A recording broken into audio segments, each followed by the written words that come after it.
helpful is to understand the who and the why and the how and what is needed around the homelessness. And maybe as opposed to training, it's about not only community, but APD understanding more of that, because it's a dynamic and it's not an easy dynamic to understand. But if there is that clarity and that understanding and that communication around that, maybe then it will be, like the word has been used today. The orders just came from the top. Leave the homeless people alone. I think APD would leave them alone. There's been, within APD, I mean, their hands are tied to a certain extent, right, especially by the policymakers above them. Right. People like Rob Perry and Mayor Berry. Exactly.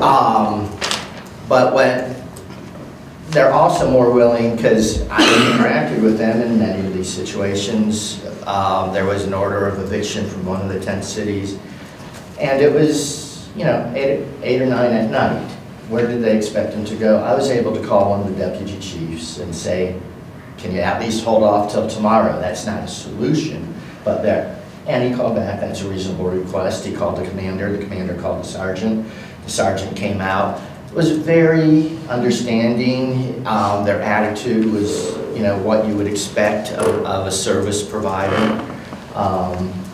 So there's, and I also got back to the deputy chief and, you know, said that the sergeant and the officer's attitude was very much appreciated by everybody in Tent City. So I think there's a willingness amongst individuals within APD to work. I mean, and a lot of the officers that I've talked to have said, this is ridiculous. You know, we're not doing anything here. You know, solving the problem by making people move, but they have their orders to make people move.